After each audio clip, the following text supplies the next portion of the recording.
divided into two. The south called Judah and the north Israel.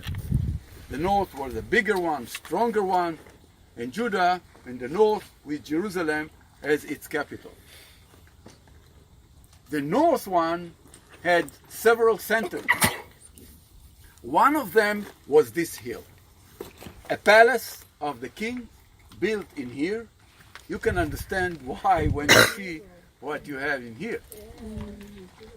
Not only the view, the weather, it's located in a strategic place. This is the Via Maris we are talking about so many times. This important road from Megiddo to Beit She'an over there in the other side of Armageddon Valley. And around this area, so many biblical events.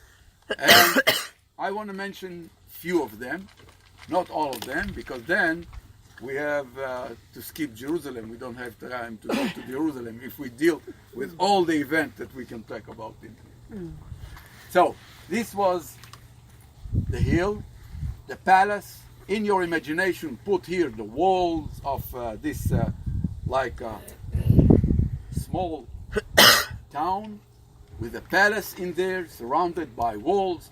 The kings will be here from time to time, not all the time. They have several palaces that they can use. And I want to start with Ehab. Remember this king that he was confronting all the time with one of the most famous prophets, Elijah the prophet.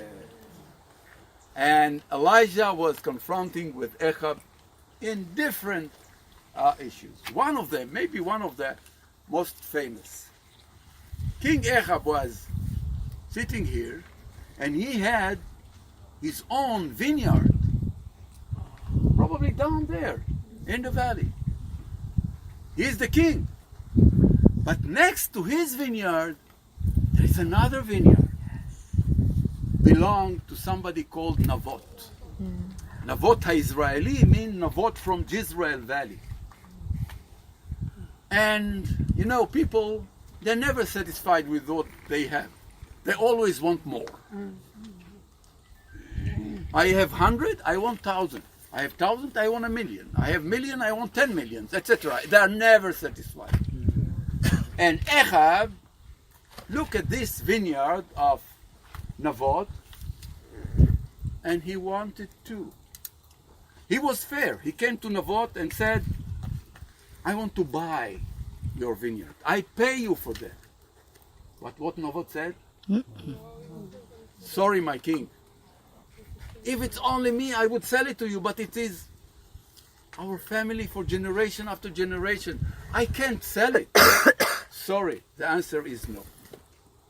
And that made Ehab upset. And when he went back to the palace, his wife, always look for the wife, they are always behind, pulling the string, they are controlling us. She looked at him and said, my king, why you are so upset? And he told her the story. What's his name? Anybody remember? Isabel, thank you very much. She said, leave it to me. I know how to handle them. They are very smart. They know how to deal with things. So she, behind his back, she arranged the whole scene. The law at that time was, if somebody swear against God or the king, it's a death penalty. And if somebody executed, according to the law, everything he has goes to the king. So she managed to bring two witnesses. They came to court and witnessed that Navot was swearing against God and the king. And of course, his penalty was death penalty. And he was executed. And then she came and said to Ehab, my king, go get your vineyard. It's yours now. When Elijah heard about it, he came to Ahab and he said one of the most famous sentences in Hebrew, Haratzachta vegam yerashta. You killed and you inherited. One of the famous things that he said. He had a lot of confrontation with him, but this was one of the famous things in here. So put the vineyard down there and you have this whole story in front of you. So this is one of those things. Down below we have a spring. Spring in Hebrew is Ein, Ma'ayan. The name of this spring is Ein Yisrael, Ein Yisrael. And now we are coming to another famous story in here. I mentioned the name of the first king, Saul. Shaul in Hebrew. And the last battle of King Saul took place in here. Again, the reason is Via Maris. Confronting with the Philistines. It mentioned Mount Gilboa. This is Mount Gilboa, my friends. And indeed, we are near Mount Gilboa. But this is the place where the troops of King Saul were camping. Mm-hmm. From here, he was not so sure about things. Where did he go the night before the battle? To a place called Endor, to talk with the witch. Oh, yeah. Okay? And she brought Samuel. And Samuel said, why you wake me up and brought me here? As if he was sleeping in there. He was very angry about him. And he was coming very upset from this meeting. And in the battle took place the day after. King Saul, his sons were killed in this battle. And he himself, he said to his servant, stab me, when he saw that no hope left. But he refused. And King Saul was falling on his sword himself. And then King David, after him, wrote the famous poem about the mountain. Mount Gilboa, no rain, no dew, and on you, לא מכיר את כל על טל ועל מטר עליכם. כן, זה בעברית, Anyway, King David was cursing Mount Gilboa because of those events in here. By the way, it's very interesting that in this battle, you expect somebody to be in the battlefield, and this one was not there. Who am I talking about? Avner ben Ner. The chief of staff of King Saul should be in the battlefield when King Saul leading the people to a battle, but he is not there. The Bible forgets about him, and then he appeared again when King David came to power again. What happened?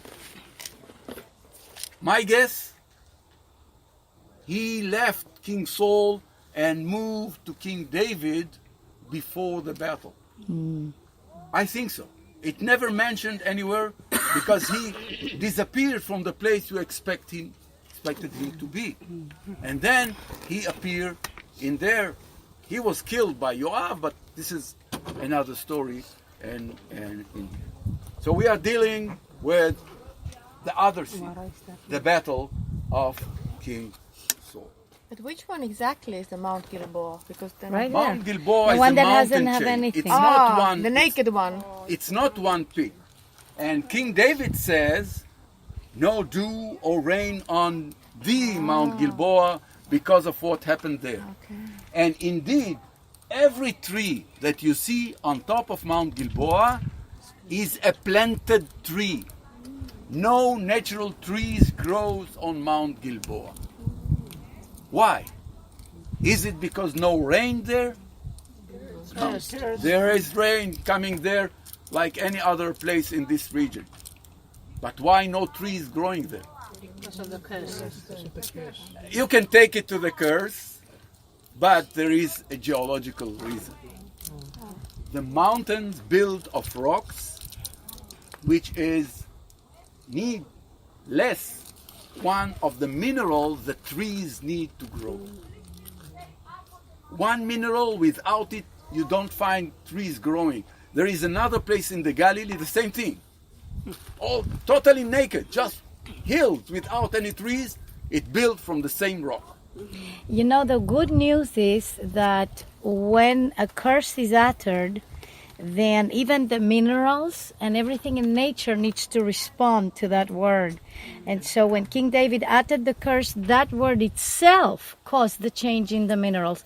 In fact, there has been many researches done in the power of our words, and the power of our words can change the chemistry of our body, let alone the chemistry of the mountains. You may remember how Ezekiel the prophet was commanded to prophesy in Ezekiel 36 over the mountains, the ravines and the valleys, that they will be filled with people. Even the very words of the prophets activated that to happen eventually. That's the power of our words. So even though Avner can tell you it's a geological issue, I totally agree with him, but it does not disqualify the fact that the power of a prophetic word uttered or a curse uttered can actually change the chemistry as well. Okay? What I is want the- to what take is- you... What is the Yes, mineral sorry. that is missing? What's the name of the mineral? It's in Hebrew it's called amon v'chanka. Okay, it's like ammoniac. Okay. This is what's needing. The trees without it will not grow.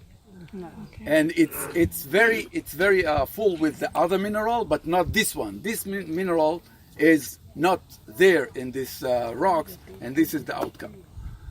So one might say because of the curse it disappeared. One might say King David was very smart. He saw that. He saw that no trees there, and he said, "You see, this is because of my curse." But don't take it as the reason. This is what I say. Forget about it. I'm talking nonsense. Nonsense. Absolutely forget about it. Okay, I want to tell you now another story that you can see here. It's a very dramatic thing. It is less known, but I hope you remember what I'm talking about. Remember during the time of Ehab and Elijah, one of the things Ehab said about Isabel, the dogs will lick your blood. Okay? He was cursing her because he knew she is behind the scene. She was the one who pulled the strings. King Ehab died. His son, Yoram, was sitting here. This was his palace. Now, in your imagination, put the palace back. The king is sick. He is sitting in his palace, sick, and the king of Judah, Ahaz, came to visit him. It happened that king came to visit the other one when he saw he's not very well. And they were sitting in here together in the balcony, probably enjoying some breeze, enjoying the sun, who knows. And suddenly, the scout on top of the wall, looking east and says, "My king, I can see a lot of dust. Many people coming from there." The king said, "Send somebody to check who they are. Are they coming for peace?" And this one was riding his horse, came to them and said, the king asked, "Are you coming for peace?" The leader of those people said to him, "Don't talk to me about peace. Get to the line." Anybody so far it ring a bell? Okay, and the scout said, "The one you sent got to them and disappeared." He said, send another one. Riding his horse, coming to the line, he said, the king asked, are you coming for peace? The man said, get to the line, don't talk to me about peace. He said, the other one got to them and disappeared. Send the third one. And the same event happened. And then he said in the palace, it must be not Elijah. Jehu, Yeah, right. thank you so much. It must be Jehu because he acted like a crazy. This is the phrase mentioned in the Bible. They knew Jehu was the chief of staff of King Joram. And he was well known as a person that you can't expect how we will. He was a very charismatic person. And indeed, this was don't talk to me about peace, get to the lion. And they will get to the lion. This messenger will not go back to the king and tell him, no, you're so afraid, he'll get to the lion. And we are talking about Jehu. Jehu was busy in a battle in the east with Aram, and he came back with his troops to make a coup. He killed the king. He threw his devil from the window down there, and the dogs licking her blood. So what what Elijah said Came to pass. came into reality in here. Jehu himself became the king, but his dynasty was a very short one, and then it was changed again. But all these things, you see, sitting here, and you can see this event just here in front of you, in here. Another story. You see the hill in front of you. It's called Hamoreh Hill. A bit later, we're going to be in another place. We'll talk about Gideon and the Midianites. And it's mentioning that the Midianites were sitting on the slopes of Hamoreh Hill, but I will leave it for now and come back to it over there. But there is a small village, not the tall buildings on the far. Just here on the near slopes, there is a small village there. You see it? Yes. Nowadays it's called Sulam. It's Arab village, Sulam. It's actually carrying the old name that appear in the Bible. In the Bible it's called Shunem. Shunem. There are at least two things connected with it. One, when King David was very old, they brought a young woman from Shunem, a Shunamit, to warm him up. Yeah. What is warming the king up? I don't know. I don't want to explain to you anything about it. I don't know. Young woman To be the warming water the bottle. old person up. Sound wonderful. Anyway, she came probably from here. But there's another story connected with this village. What was the name of the prophet after Elijah? Elisha. Elisha was, in a way, he was a bit cruel person, I think. In one episode, he was a bold person. And he was walking, and some children says, "Oh, Ale Kereach, come up, bold person. Come on, bold person." He was so angry that he made a miracle, and two bears came from the forest and killed 42 children. Actually, Just he because- cursed the children, and so what Yes. happens is that what happens then, the bears came. It's the They- power of the curse, the power of the words we're talking about. Is it fair? They were just laughing at him to kill 42 children? This is a bit cruel, isn't it? But that's what the Bible says. How can I compete with what's happening? That But will anyway. that will teach all young children to honor their elders. Okay. The bears are coming. Yeah, this is a very hard way of teaching. Yeah, but it works. I'm not only gonna beat you and your butt, but you will be eaten by By a the bear. bears. Wow, that's frightening. Anyway, the other story about Elisha. He was the prophet and wandering from one village to another, talking to people, probably helping them and solving some problems. And in this village lived a lady. She had a lot. Wealthy family. Only one thing she didn't have. Child. And you know, you can have plenty of money, houses, cars, whatever. You don't have your own child, it makes you all the time down, upset. And she saw this person, very humble, coming again and again and again. He didn't have anywhere to stay, probably staying in this house, this house. She said to her husband, look at this saint person.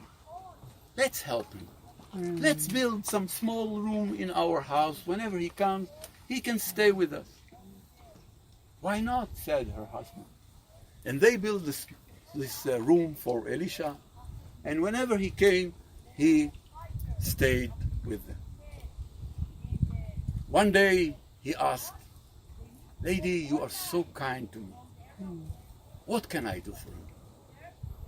She said, I have everything. Only one thing. I miss so much a child. Elisha said, very soon you're going to have one. And indeed, she had a boy. The story goes, the film, the movie, moving on. The next scene, this boy is 5 or 7 years old. He's out in the field 13. with his father, and suddenly he starts crying, oh, my head, my head. And he collapsed and died, it says in the Bible. They carried him back home. And this woman went to Mount Carmel, coming to Elisha, and says, no guarantee? You gave me this boy, and now this boy died? It's your responsibility. And then Elisha sent his servant, Gehazi, his name, went, hurry up, go to this boy. I think this is the first time that they explain CPR in the Bible.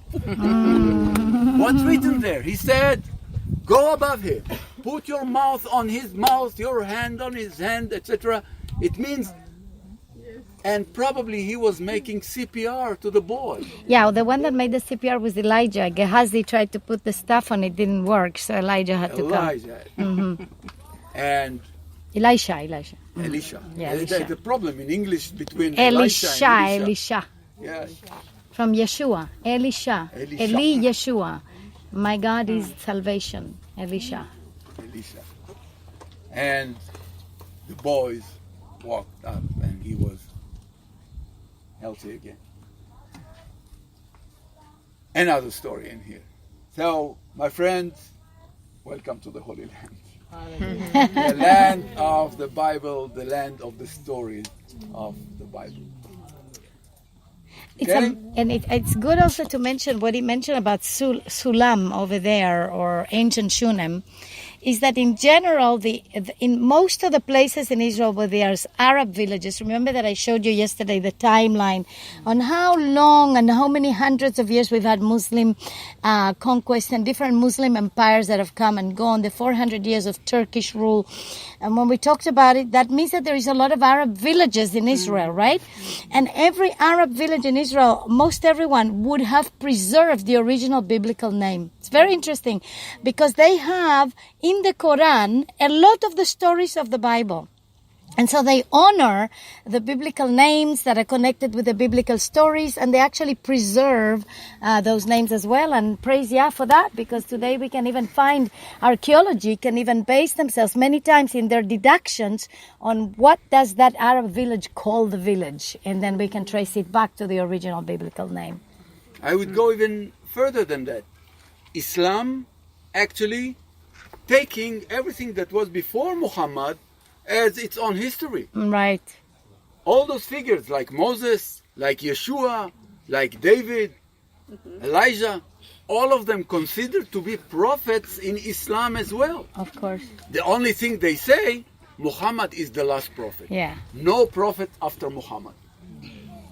And then, indeed, when anybody came after Muhammad and claimed to be a prophet, like the Druze or Baha'i, they were persecuted by the Muslims.